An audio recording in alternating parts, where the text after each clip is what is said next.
All right, well, let's jump in and let's get started. We got some people coming on, and welcome to the our fabulous team meeting, right, Andy?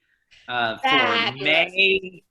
May 13th. We're almost halfway through May, if you can believe that or not. Halfway through May. And yeah, just a couple announcements. We'll talk about this a little bit as we move on. Don't forget Red Day tomorrow. We need your help.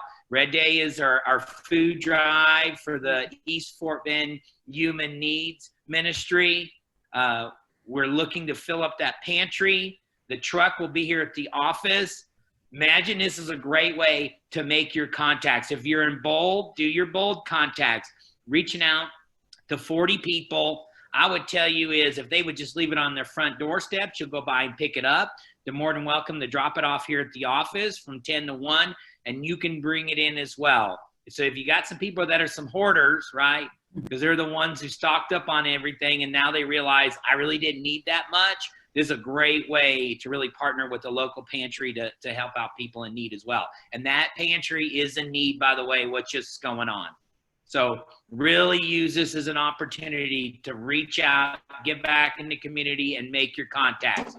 Please, please, please, and jump in. Hey, Chad, do you know, do they need toilet paper and stuff? Yes, they'll take toilet paper.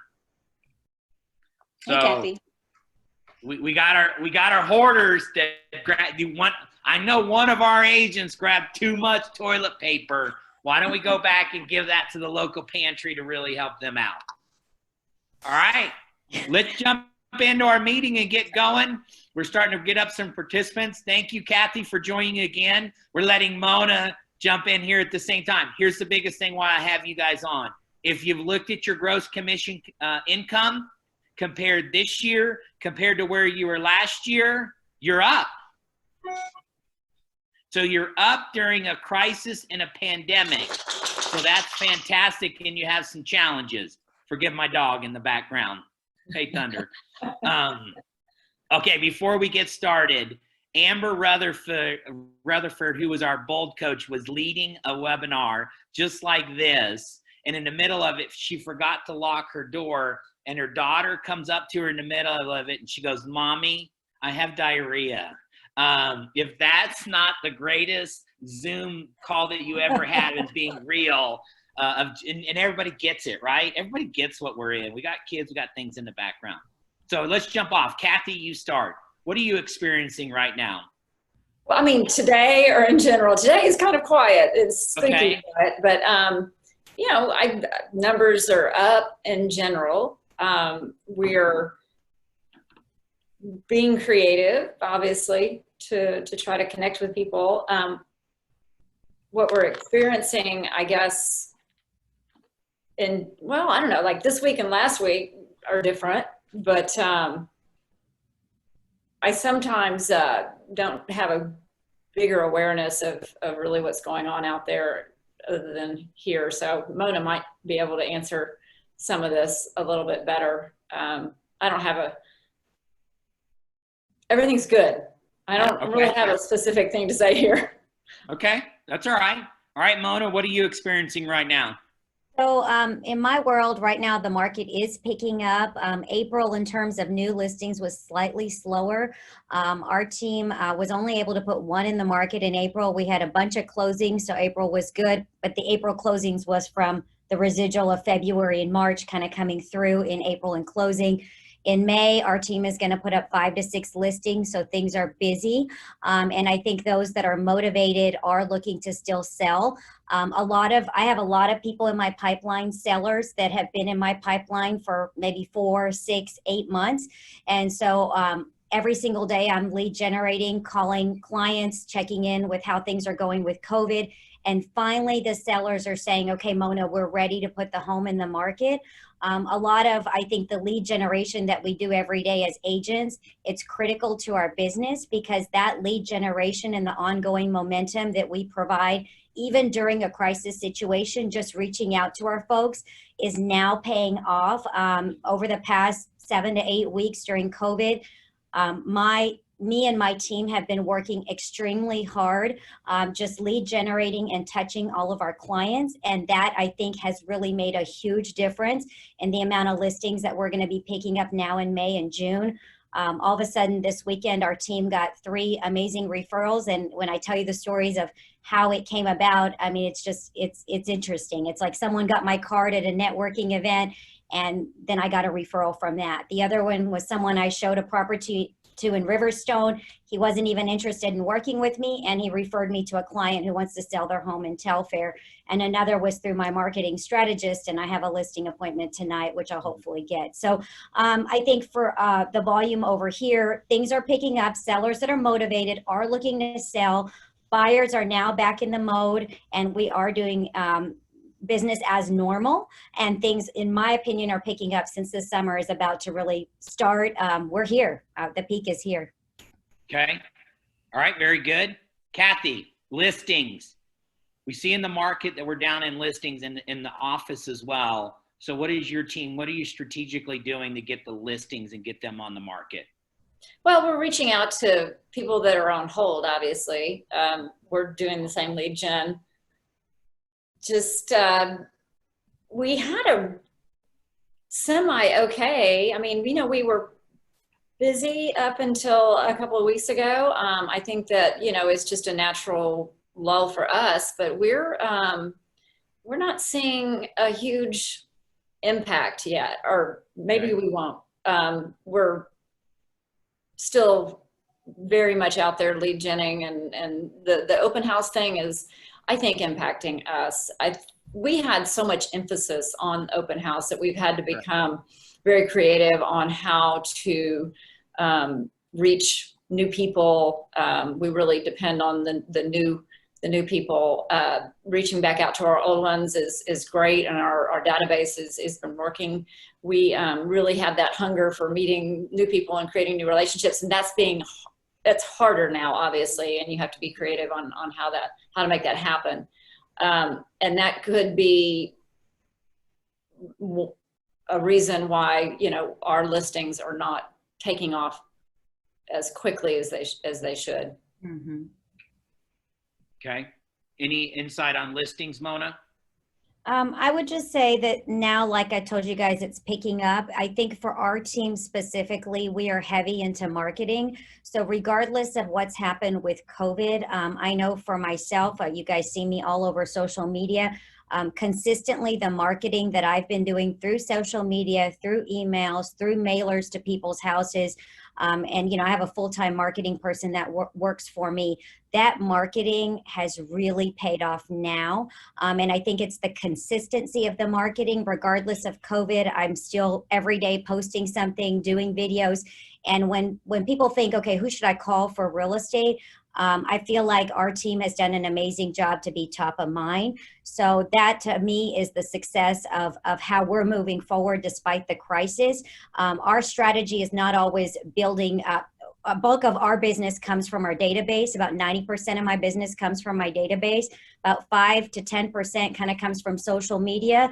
And then the remaining is just coming through you know, I guess, you know, all the other means, open houses and things like that. So a bulk of the business is always been the database, and through social media, that's supplementing that. So I think for us, the way that we've gotten listings is being top of mind with everybody. And I encourage that to be a continued strategy with everyone in our office. Whatever you can do to continue social media marketing, it's free. That is, I think, really kicking in. And a lot of people right now at home that are kind of getting antsy, they like to see videos. So video marketing is still a great strategy that our team is using to build up our portfolio. Okay, Andy, I got a question for you. This is like the 100th time during this pandemic our top leaders have said the same thing. Activities matter, database matters. You've been in leadership for a few years. How come where do people miss the gap of doing what top people do? It's not rocket science. Kathy, not rocket science, right? Mona, it's not rocket science. How do we get people, instead of throwing their hands up going, I'm going to wait till this is over, and yet doing the activities that matter? Well, Or I maybe you think could just yell at people. We got 80 people on the call. Just yell at them and get them in the hack. Well, I think it goes back to a lot of what, Diana Kokoska used to say is success is simple, but it's not necessarily easy. And you have to do the work. And I think a lot of people are surprised that, oh my goodness, you've got to work. You've got to be disciplined. You've got to make yourself uncomfortable. And, in general, we don't like to be uncomfortable. That's why people don't continue to go to the gyms, why we fail at diets or anything new, is because we do not like to be uncomfortable. So we have to get used to being or comfortable with being uncomfortable. I think that's the biggest reason. And then, when it comes to a pandemic or any type of crisis, we use that as an excuse. When the do not call list issues first start coming out, I said, some of you will find a way around this and figure things out, while the rest of you are like, I can't call, so I'll get fined. I can't call, so oh well. You always find your excuses. But if you have a goal big enough and you're passionate enough about it, you will find a way to make things work, just like Mona and Kathy are. Yeah. All right. Let me read some numbers to you. I got to put on my glasses, so don't laugh at me. So in Fort Bend, last week, this is all of Fort Bend, meaning May 4th through May 10th, there was 368 properties that went under contract. 368 properties or opportunities. In Sugar Land, there was 51. Missouri City was 54. Richmond, Rosenberg was 131. So opportunity doesn't go away. Opportunity just goes to someone else. So the business is out there. Is it the same numbers? Was it a year ago? No, they're not the same numbers, but yet we're seeing certainly an uptick. So if you're thinking this is going to wait for it to pick up, it is picking up. There's a message I want to share with you. The graph is very clear on it's picking up. Okay, so we know that actions matter. We know that lead generating, we know our databases matters, but I want to shift gears a little bit is, how have you guys made the shift virtually? Are you doing appointments through Zoom or through a streaming? What does that look like in your business right now? Kathy, you want to go first, or? That's fine. Yeah, lots of Zoom, just Yeah. lots of it. Yeah, it was a learning curve, not so much the Zoom itself, but just being effective on this platform. I found myself a little off balance when it came to closing the deal this way. Obviously, we have techniques and talents that, I don't know about y'all, but I mean, Mona, I don't know about you, but I feel more effective in person. And so, yeah, this platform is great. At least it kept us connected. Was I able to convert as well to this platform? No. Luckily, our listings didn't suffer terribly. I mean, we weren't on track to do what we wanted to do, but we didn't fall too short because, yeah, we did use Zoom. Zoom was probably more effective, obviously, with keeping the team cohesive than it was to converting our listing appointments. So yes, we used Zoom. Yes, we use Zoom. Yeah. So yeah, to answer your question, we use it. Is it effective for me to convert? No, but we were able to visit the houses, luckily, and didn't do too many transactions this way. I want to say inked too many deals this way. Okay, Mona? I would say virtual kind of initially when COVID started, I'll be honest with you, I was extremely timid to look at any properties. And I did do one or two Zoom calls with listing clients initially, right in early April. And to be honest with you, it didn't go so well. The clients we didn't kind of get that connection going. And so one or two appointments that I had early April, I didn't get the listing. And I think part of it was because I didn't feel comfortable going to the house in March, April time and putting myself at risk at that point. However, in the future, what I have been doing is I have been using Zoom calls for some listing appointments. Now I am at the point where I do wear a mask. I keep a social distance from the client, and I am going on live listing appointments. I've done about 4 or 5 this month already live. I'm asking the seller all the questions, you know, that we have. You know, have you guys traveled anywhere? Is the home vacant? Is anyone in your family sick? Prior to going on the listing appointment, and I always wear a mask. And then when we're talking, I do take it off a little if I need to talk, and they're kind of on the other side of the kitchen table or whatever the case is. And I am converting a lot better when I'm meeting the clients face to face, because I feel like part of my strength as an agent is building that human connection, kind of like what Kathy said, being face to face really helps with building that bond, that credibility with folks. And all the ones I've been on in May, I mean, my conversion rate is extremely, end of April and early May has been extremely high because they see me and I have that connection with them. Our team is also doing virtual open houses every weekend, every other weekend. That's mostly a marketing tool just to get folks to kind of drum up interest. It shows our sellers that we are keeping them top of mind. And we may not be getting the exact buyer from the virtual open house. However, we are getting good traffic. And it was funny because I did one at one of my listings and my client was like, Mona, I don't know what this is going to do for us. And it was so funny because I finished the tour at 3 o'clock and then they had a showing at 5:45. And I was like, that's because of the tour, but I'm just playing with you. But it was just funny that that activity did create some traffic. I can't say that that was what caused the 5:30 showing. However, showing your sellers that regardless of COVID, you're doing whatever it takes, virtual open houses, Zoom calls, you're there, you're running comps on the house, you're monitoring the market, you're looking at the price for them. I have a proactive call with all of my sellers at least every week or every other week to tell them how things are going, say, hey, look, things are fine. It's picking up. Let's be patient. This is the trends. Maybe we should lower the price. So still having that connection with clients is critical. On the buying side, our team is doing showings. We are wearing masks. We're either sitting in the car and letting the client go in the home, or we're opening the house and kind of standing at the entry. They see the whole home and then we'll lock it up. But we are functioning as normal with mask, gloves, and all sanitizer and all kind of precautions necessary for the business to move forward. Okay. All right. How's this play out virtually? I don't know if we'll ever return to normal, and I won't get into the whole topic. And I know our views will be vast and different. But how do you think virtually the business? What's something that you grabbed a hold of and go, and you know what? We're going to continue to use this as a tool virtually. Kathy? Yikes. So yeah, we're trying everything and I'm trying to decide, you know, what we're going to land on. What are we doing? Because we're just like experimenting right now. And because things are a little unusual, we're not really deciding what's working and what isn't. I mean, I agree with Mona that, you know, just being out there and doing these videos and is just drawing attention. Can we attribute, you know, any showings to it? Maybe, you know, you say that, but maybe we can. I mean, what will we keep? We're going to keep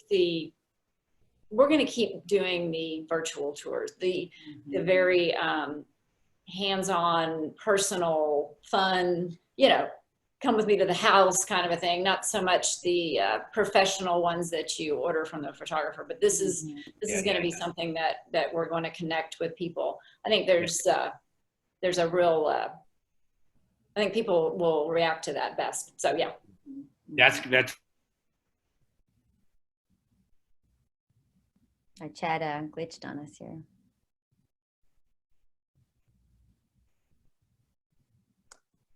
Okay, we knew this could be a problem. Can y'all hear me? Yeah. Okay. Yeah, he asked me, he's got some really spotty internet going on right now. I don't know what question he was going to ask next. What do you think it is, though, about those virtual tours? And I personally, I agree with you. I like the ones that you're doing yourselves. They just seem a little bit more real than just paying someone. I mean, the professional ones are nice, but they're not quite the same. What are you doing that's a little bit more creative with the virtual tours that you might not have been doing before? Either one of you. I mean, for us right now, the open houses, they're virtual open house tours. So they're all Facebook Live. So the advantage is we start marketing for that virtual open house probably Tuesday, Wednesday of the week. We send out kind of reminders on social media. We do a Facebook event invite. So the thing that I like about that is it's live and we get a lot of good feeds and comments. And so that creates the engagement about the home. And I kind of ask some questions. Christina, who's my buyer's agent, we probe the audience with questions. So we say, what do you like about this house? Or don't you love this gorgeous, amazing pool? So when we point out specific features of the property or we ask the audience questions, we get live feedback and that shows immediate engagement with the property. I had one tour that I did and someone said, hey, Mona, let me see that kitchen again. So I actually went back in the kitchen and re-showed it to everybody. So we get that real live interaction. Which I think is awesome, the Facebook Lives. I am going to be doing some experimenting over the next week or two to have some pre-recorded videos, just me going out to the property. Like Kathy said, not the professional ones that, you know, kind of seem like a little fake at times, just kind of an overview of the home, but me getting into the house and talking about it, pointing out some of the features. I think people right now are connecting more with that human connection. And any lives we can do, that's great. Otherwise, anything pre-recorded at the actual property, if it's vacant, is a great idea. My houses that are occupied right now, sellers are a little timid to have me in there too much, and I get it. And I'm just focusing on my vacant ones. And then when I can get into the occupied one, when they feel comfortable, you know, I said, hey, look, I'm sanitizing all this, then I will do some of those things there. Okay, so you're using Facebook Live. Kathy, are you using Facebook Live? Yes, we are. Actually, it's a lot of fun. We, you know, in the beginning struggled to kind of get that, what do I want to call it, viewership, that tie-in with people. We did start, you know, promoting it earlier in the week, and we are getting, like Mona, with the, you know, the people that are commenting and coming along with us, which is a great feeling. So yeah, we're using Facebook Live. We're perfecting it. I think it's all a learning curve for everybody. But you know, just everything about this, what is going on is a learning curve, and there's always fabulous things that are going to come from it. Okay, have you guys tried any other platforms besides just Facebook for these virtual open houses? I've done some on Instagram. I know how to do that now, going live on Instagram. So I've done that for one or two of mine. And I think that's still a method to create some momentum. However, as we both talked about, we may not really attribute it to an immediate showing. It just kind of is another good way to market the property. So I have done Instagram Live also. Okay. And you, Kathy? Yeah, we're using Instagram, Facebook, mainly. I'm trying to think if we've done anything else, and I don't think we have. Again, we're experimenting just about everywhere to try to find something that's not just something we obviously it's not as tangible. It's not as tangible, the response, or, you know, what actually is coming from it. It's much like, you know, sending out mail. It's branding. It's just being in front of people and just experimenting, learning new things. Yeah, that's kind of neat. I kind of think that these are a neat opportunity to be able to try these things that you might not necessarily tried before and find success in them. So what are your thoughts on the market for the 60 to 90 days from now? It sounds like y'all are still getting listings, and we know that everything we do today will pay off then, but the listings are still low. So what are your thoughts? Who wants to go first? I mean, I could start. So, I mean, I think it is a little bit lower than what we would typically see in a peak season. Part of that, I think, also has to do with the economy. People that are kind of concerned with the recession that we have right now, some people are honestly just sitting tight. They don't want to do anything. I had one client call me, Mona, we're not doing anything. We're staying in our home. We don't plan on moving. And about 6 months ago, they were very interested. So I think that the next 60 to 90 days is going to be very interesting. You are going to have people based on the economy, their personal financial situation, that may want to sit tight. You have others because of the economy and their financial situation. If they lose a job, if they need to downsize, you're probably going to see more people like that asking for your help to sell the property. So I think it's really just the motivation of the seller smaller that's going to kick into place. Are people really going to be actively moving because of schools? Are they going to be relocating due to work, family life status changes, losing of job? Maybe they need to downsize or sell the house to get the money. So I think right now, anyone who is motivated because of those reasons that we just talked about, they will contact us. And as we make contacts with our database and people that we know in our pipeline, that's going to come out as we have these conversations that we're learning in Bold Pivot. You know, how do you have that honest conversation with someone and use the script? That's going to fall out as you start talking to people. So I do see in the next 60 to 90 days, in our worlds, at least in our team, the business is slightly picking up.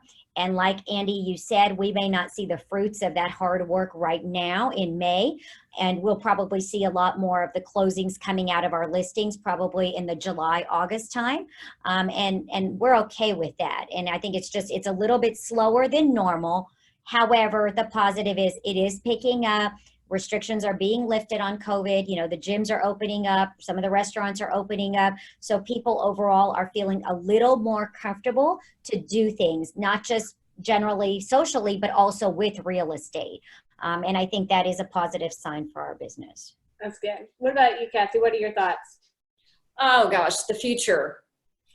It's not that far into the future. I'd be rich, but you know, everybody asks, what do you think the market's doing? I mean, I got a call this morning, big house in Siena, and they're like, well, how's the market? I'm like, you know, I think the market is good right now. I have to be honest, we've never done a pandemic. I know people have never done this one, done a lot of things. You know, I don't have, like Mona was saying that she had a lot of people that were holding back. I haven't seen that too much. I mean, I would say 80% of the people that I talk to are not personally as concerned about what's going on as the, you know, physically with the virus as they are with the financial ramifications of what's happening. We're being held back by the stigma of what's going on, I think. What I see happening is I'm hoping that we have a fabulous summer. And I honestly think that we're gonna see the fruits of this, by the way, the pandemic is gonna be this fall or earlier. I noticed over the last year, 2 years, that our summer boom has become shorter and shorter. I'm hoping that we have a summer boom. I'm hoping that it lasts past July. And after that, I would think that we would see a natural slowdown anyway. How much it's affected by the pandemic is what we're going to see. That will be revealed. Mm-hmm. Yeah, I agree. I agree with y'all. This is a very weird time. We're asked the same thing. What's gonna happen? You know, and it's not just the pandemic. You know, we've also got the oil issues going on too, and that affects us. That could affect us more than the virus can. So it's just kind of interesting to see what's going to happen in the next couple of months, and what is the normal going to be? Is it going to be the same? Is there going to be a new normal? And how long is it going to be lasting? These are all questions I think we all have. So the last question I have for you guys is, how are you keeping your energy up? What is kind of your routine? You know, if the gym's closed, I know that both of you are probably excited that they're getting ready to open back up. But besides just that, I mean, what are you doing to stay positive, to focus and keep your energy up? So, Kathy, why don't you start this time? Okay, so I got a bike for Mother's Day. So I'm riding my bike. That's a lot of fun. We have a boot camp that meets at my house in the front in the cul-de-sac How fun. a couple of times a week, and we have a trainer that comes, and we social distance, of course, but we're keeping a very rigid schedule on that. So my workout routine is pretty much ongoing, which really helps me. So keeping, I don't know. I mean, we're we never stopped. Our team, I mean, I really made it clear when this whole thing happened that we weren't going to stop. I love it. We took a breath. We went, okay, what's this? And we proceeded. And I got to tell you, I'm more scared of the gym than I am going into people's houses. So Yeah, I agree. I really am. Mm-hmm. Yeah. What about you, Mona? So you guys that know me, I mean, I'm all about fitness. So I have a boot camp group that I work out with. We go every day at 5:30. It's an honest 90 to, it's almost like an hour and a half to 2 hours every day, like no joke. We kind of warm up for 30 minutes, 5:30 to 6 in the morning, and then hit it hard 6 to 7:30, 7:45. So that to me has kept my mental positive attitude every day. I mean, running 2 or 3 miles every single day, you know, for 6 days a week, plus the boot camp with the weights and all that. And we've got a good group that's social distance. It's our trainer from the gym that's doing this in a parking lot. And so that motivation, there's the consistent, you know, 10, 12 of us every single day. We're pushing each other. And I think for me, just being healthy, which I've always been healthy, and continuing that trend of being healthy during COVID, I think that lifts me up. That gives me that mindset, clear thoughts every single day. Right now I'm doing a lot of cooking because of COVID, even more than what I did before when I had non-COVID, because I was constantly on the road and listing appointments and buyers and this and that. And so I would a lot of times order food. Now I'm cooking, and it's very healthy food that I'm making. So I feel like eating healthy is critical to keeping that positive attitude. And I have an amazing team with some awesome, hardworking ladies underneath my wing that I'm working very hard to coach and mentor and develop. And having all of us being positive, motivating each other, I think has kept up the energy. And that's critical during this time. You know, it's taking care of yourself.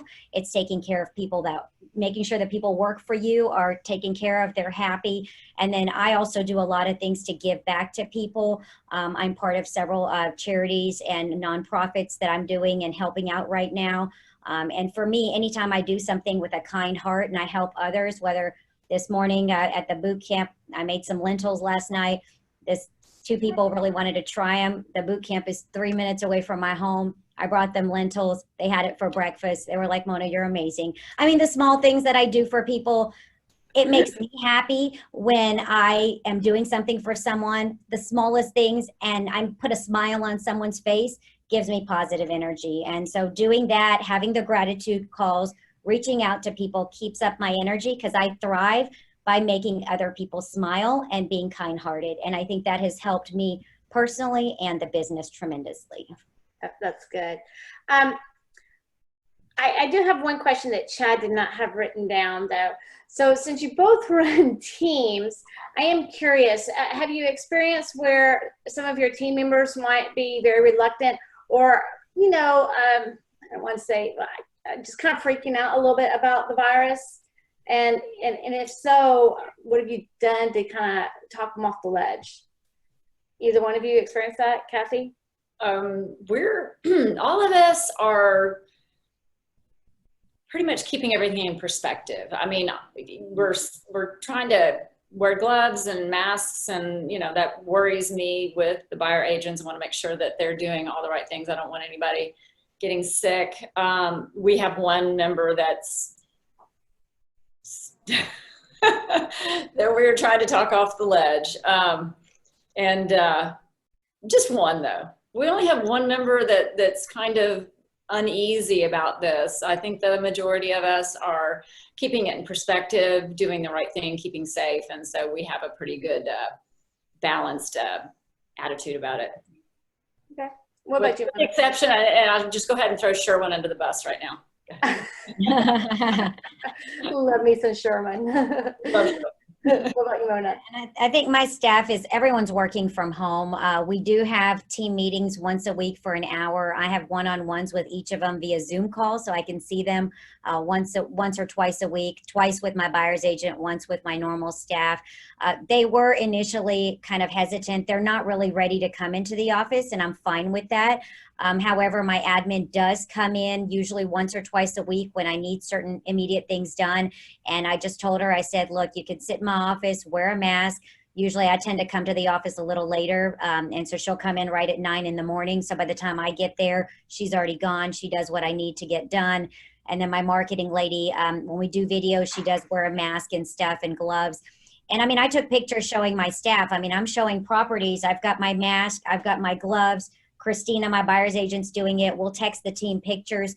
And so I kind of told them, like, look, you guys, we have to operate business as normal. I understand you're worried. These are some of the things we can do for precautions. And I just gave them some ideas.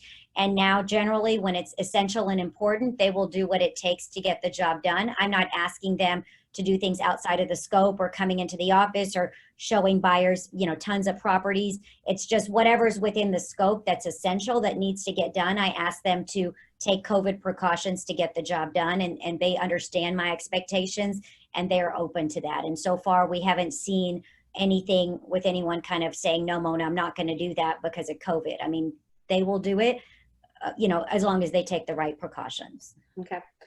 So I have Chad here on speaker.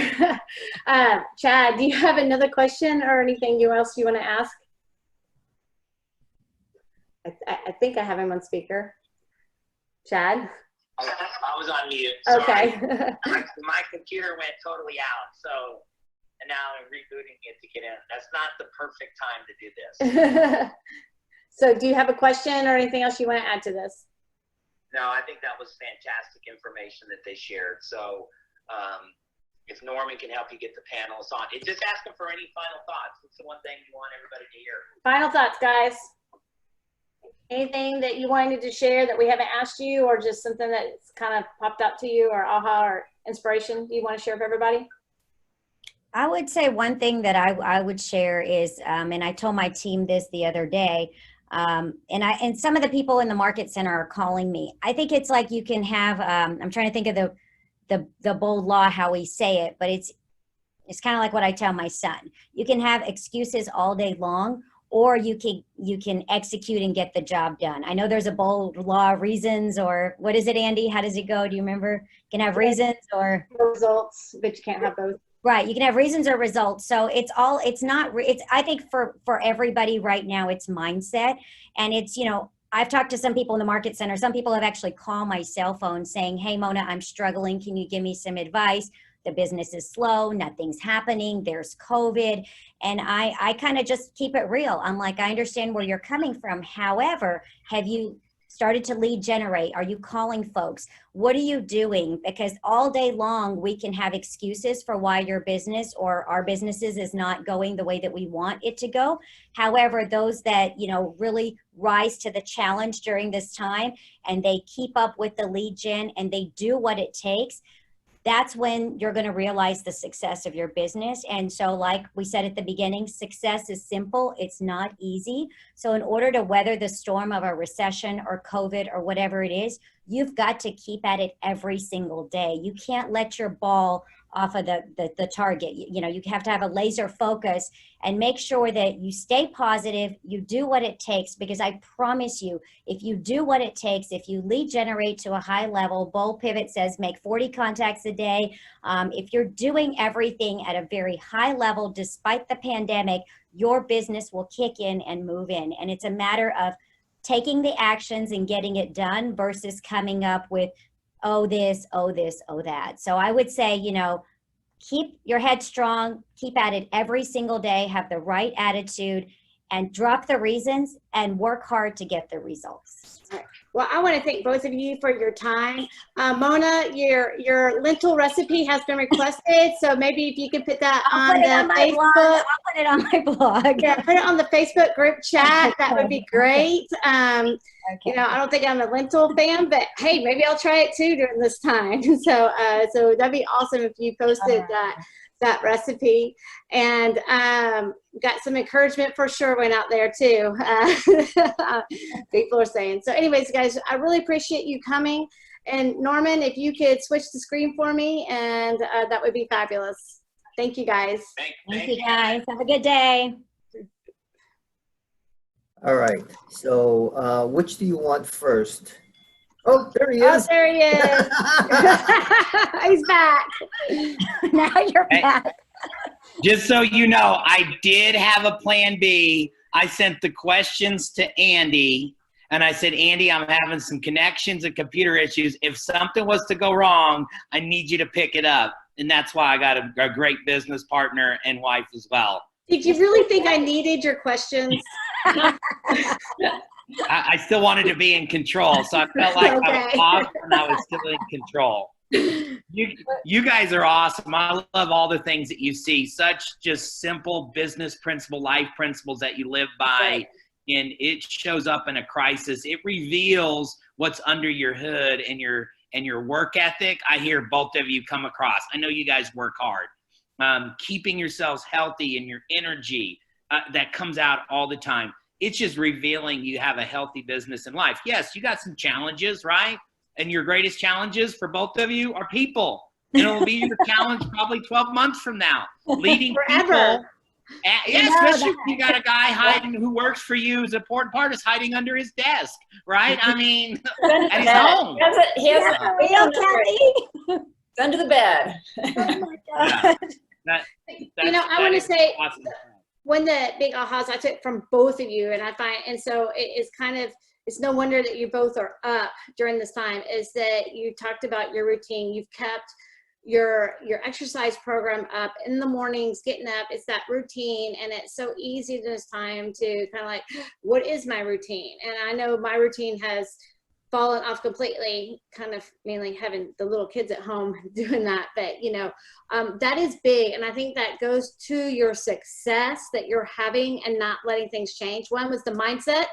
You both have the mindset of who cares about this virus? We're still going to keep going, and just the routine. And I think that's such a lesson to all of us. And it is a big aha to me. So thank you guys. Mhm. Thanks. Thanks for sharing. Sorry, You I guys get, are I awesome. get Thank you. passionate about everything. Chad knows me, so I'll get on a high horse. So hopefully it wasn't too crazy. I was trying to keep it real. No, that was great stuff. Good information. All right, keep rocking it. That means you both have to show up strong in the third and fourth quarter and prove to us all the things that you live by pay off. And I know you will. All right. Sounds Thanks, good. Have a Chad. good- All right. Thanks, thank Andy. Okay, bye. Bye. All right, Norman, can you grab the panelists and grab them on? I don't see them. Maybe they left you. Okay, let me talk about again is Red Day. Red Day is tomorrow. What is Red Day? Red Day is a day where we give back in our community. It is Mo Anderson's based on her birthday. Her birthday was yesterday, but we celebrate because culture is everything. And the Pantry East Fort Bend Human Needs Ministry needs our help. We can feel it. Just do your part. Even if you just raid your own pantry and bring it in, please do so. At least a minimum, go ask 5 families to give something. They can leave it at their doorstep. They can drop it off themselves. We have enough people that can help us. So if we can make that handy, that would be great as well. And I am not seeing our panelists show up. That was really weird that I got kicked off. Yeah. Now, when Kathy and Mona left, the panelist that was on hold actually dropped off also. Okay. And they All right. haven't So we had, tried getting back on yet, huh? yeah, ask them if they would just to jump back on, and they'll share some things as well. All right, I got an announcement to you. Norman, you ready for this? You need to listen to it. Navmesh, here's it is. We had a reimbursement activity for Command, meaning if you spent $200 in Command on paid advertising, right, pushing it to your social media, we would reimburse you that money for any closings that you had on in May, June and July. and I'm going to extend that, meaning if you still spend up to $200 in the month of May, that I will apply that to the future closings. I want you guys in there using the tool up to $200. Good job. So Good job. Norman, if you and Namesh could update that, and let's push that again. We got to go out and spend some money. And we're hearing stories that we'll share too. I think we have Sharon Parker she's generated leads and she's putting somebody under contract. So let's see. From Spent that- $200, the office is going to reimburse me. And if I could generate one pending contract, get one deal closed. I think, what do you think our average commission is? 6,000, 7,000?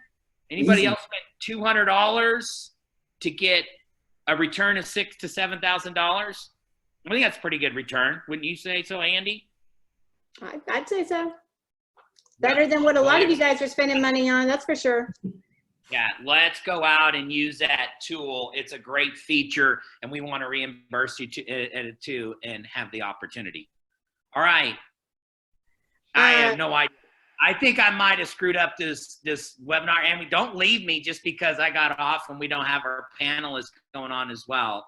Norman, any other announcements in the office that we need to cover? No, we have Red Day for tomorrow, Yeah. from 10 to 1.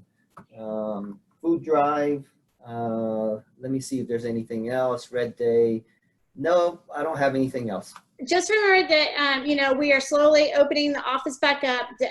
We're asking that you do what most places are doing. If you're going to be coming in to wear a mask, especially if you're in the common areas, if you're in your private office, of course, you can take your mask off. Be respectful to our staff. You know, we want to keep them healthy and safe. And since they are required to come back to work, we don't want them to get freaked out and climb underneath their desk.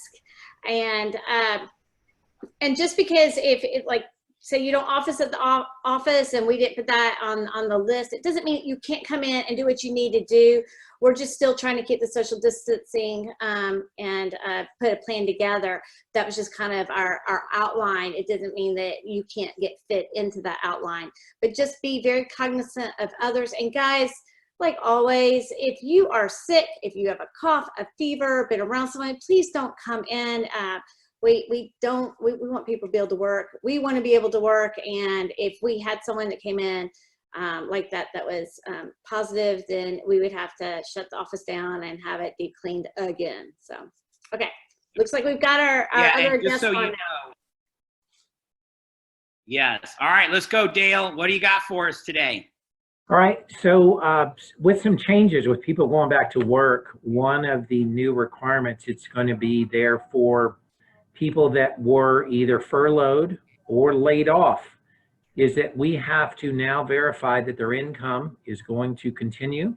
Oh, yeah. There's a couple of different steps.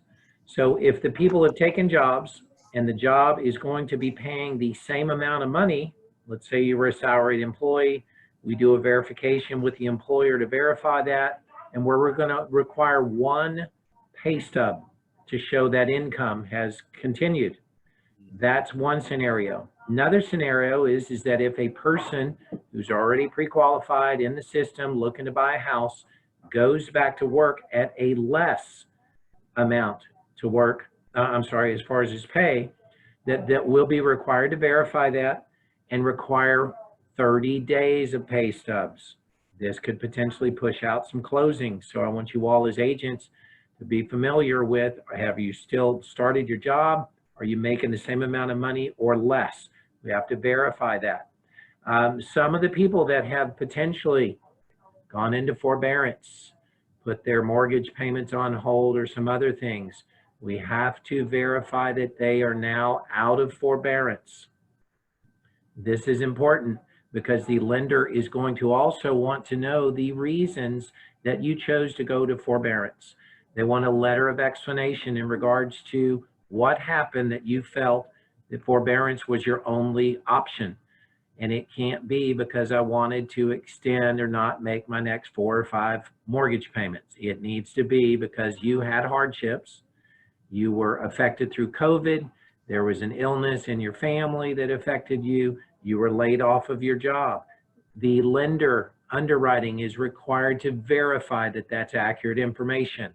So don't just think that your borrowers are going to be able to go out and write a letter saying things were bad at my house, someone got sick, I had to stay home.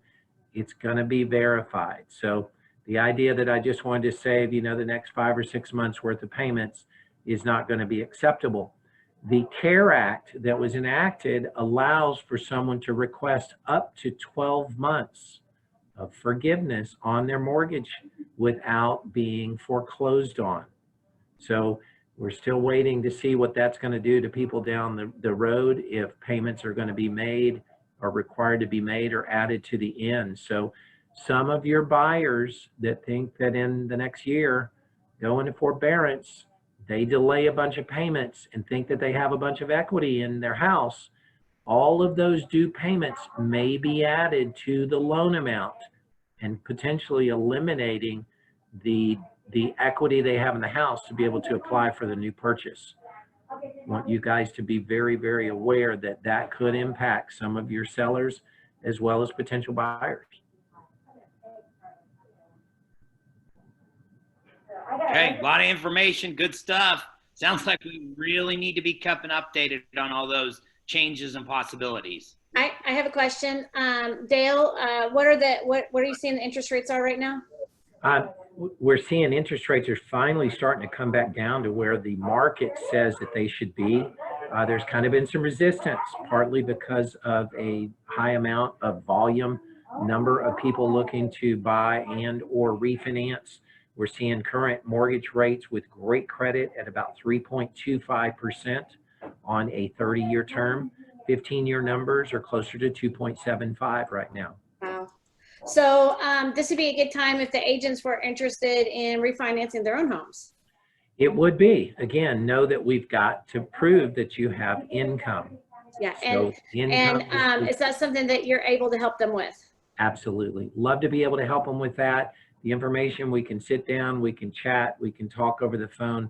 Very simple. One of the big qualifiers is going to be credit. So we're going to want to see that the credit has not had any dings since this whole COVID outbreak has happened. So Chad and I took advantage of it. And so if you can do the loan, I bet Letitia, Celebrity could close it. You're muted. Letitia, you're muted.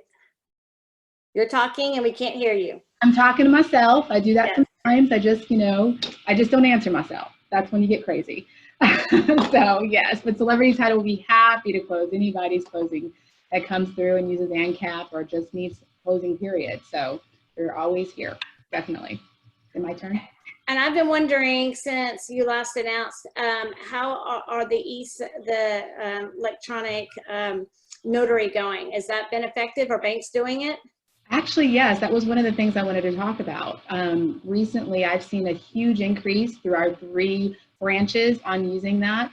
It's been really helpful. Our escrow team is understanding that this is a new process for a lot of people. So what we do, if necessary, I've seen an escrow officer block off in a lot of time on our schedule when an e-closing is happening to hold the client's hand and literally been on the phone while that transaction is happening. We understand that some people are just not comfortable, and even though it's something that's done electronically, we're doing our best to support them.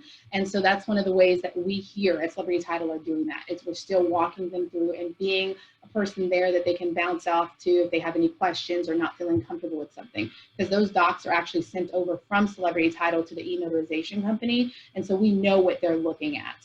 Similar to if you're in a closing room and you have a question and the escrow officer is there to answer the questions, we want to be there for them. We just don't want to send them out into the world of electronics and hope for the best. So we are definitely holding hands when necessary. So if you bring anyone to us and they need that help, that extra help, even though they may want to go ahead and do an electronic signature and electronic closings, no, we're still there to help them through the process. So that's something too. Sorry, Chad, I didn't mean to take over. No, good. You're good. All right, Dale, did you see Angela McDaniel had that question in the chat box about the forbearance and refinancing? I didn't see it. Let's see if I can pull it up. I've had a client who wanted to refinance and took a 3-month forbearance on their mortgage. Are they prohibited from refinancing for the next 12 months?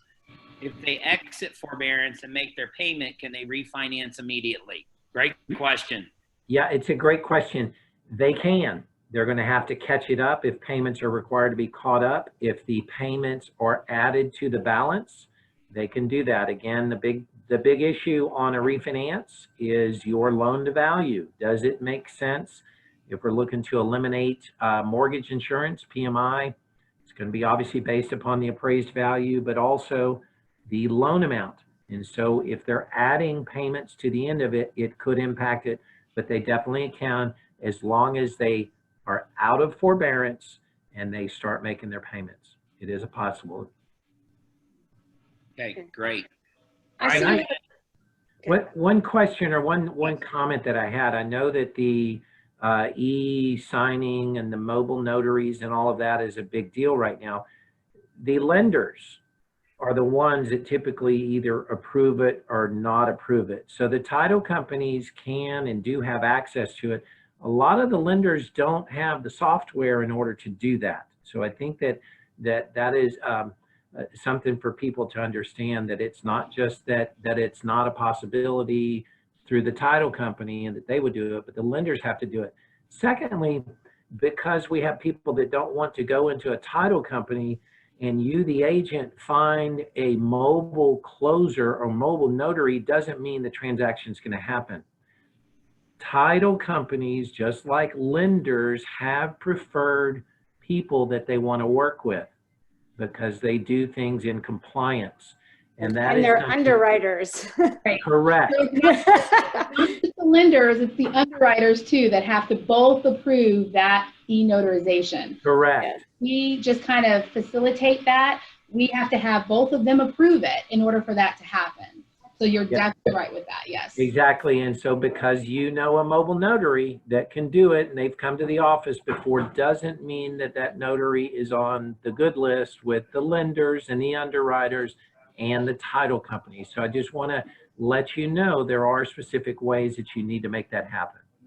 Yeah, I think for that, communication is the key. So Absolutely. communicate with your title company and you communicate with your lender, the title company can reach out to their underwriters. At this point in the game, we all know which underwriters can and cannot take the mobile notaries. So if you're reaching out to your title company, that should be an easy question. You know, is the underwriter going to accept the mobile notary? Is the underwriter going to accept a remote online notarization or a remote ink notarization? We know that now. We should all know that now. I know that. So at that point, it's a matter of if the realtors want to reach out for the clients, if the client's not comfortable reaching out to the lender, or the client needs to reach out to the lender and make sure they approve that. And then it is a matter of a dancing game between us all. We all have to dance together and we all have to move in unison. And then it's a beautiful thing when that closing happens. It's definitely really nice.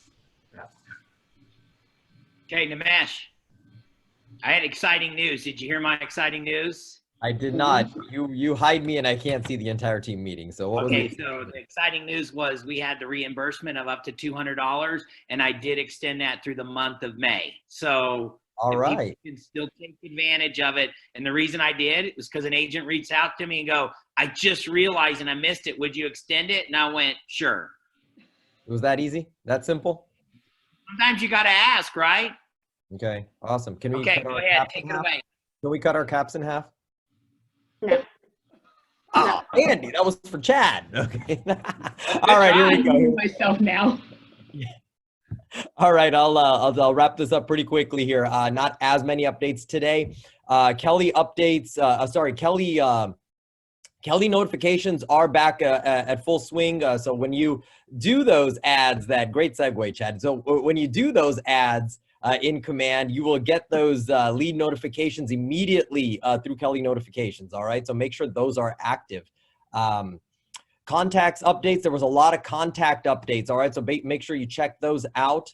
Now live is listing addresses. So when your client looks at that are registered with you, that you have set up under contacts, when they look at a particular address through your website or the app, the consumer app, you will see the address there now in the timeline.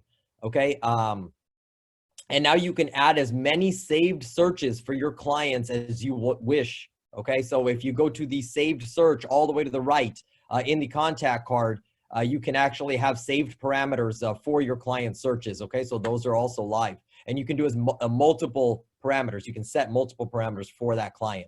All right, custom guides for those buyer and seller guides are coming this week. So look out for those.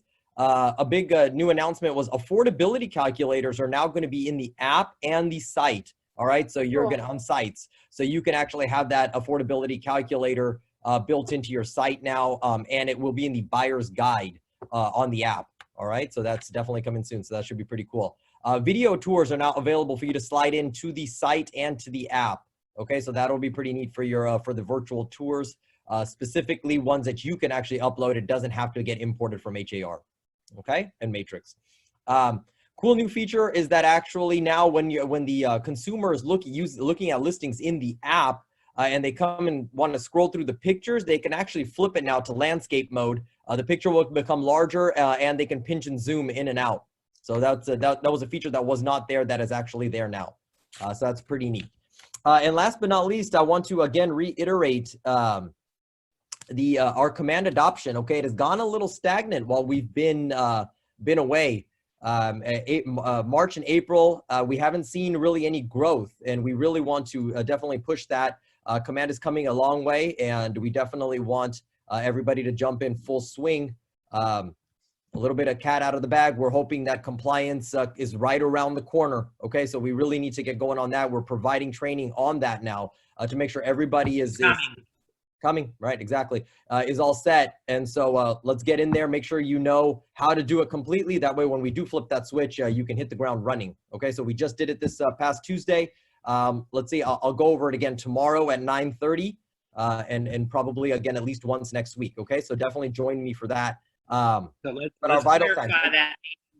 Yeah, dot loop compliance is going away. We're going to run that through Command and DocuSign. And if you have no idea what we're talking about, I would suggest that you get on one of those classes or go back and watch Nimesh's on the website and his link as well. Yes, exactly. Yeah, there are the training videos. There are there for you to access 24/7 at kwsw25.com. It goes through over all that compliance and commission. But if you'd like a live training setting with the Q&A and whatnot, tomorrow at 9:30, I will be covering that.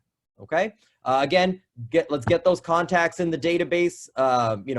Build that database. That way you can hit the our shift hard. And again, create your opportunities. For leads and transactions. Let's get those in there so you can track your sales pipeline. And again, keep adding those smart plans. When you add those contacts in there, get them on the 90-day nurture, the neighborhood nurtures. Get all those smart plans going because we have seen a bit of a flat line there, which means that agents are not growing that section of command. So we definitely want to see that. If you want any help in there, feel free to reach out to me at any time, myself or Norman. And that's your all right today, guys. Angela asked, what day is dot loop compliance ending? And I can tell you it's coming up. We have not made an exact date, but it's going to happen by the end of June, if not sooner. Would you agree with that? Norman? Yeah, Norman, get on. Norman's not there.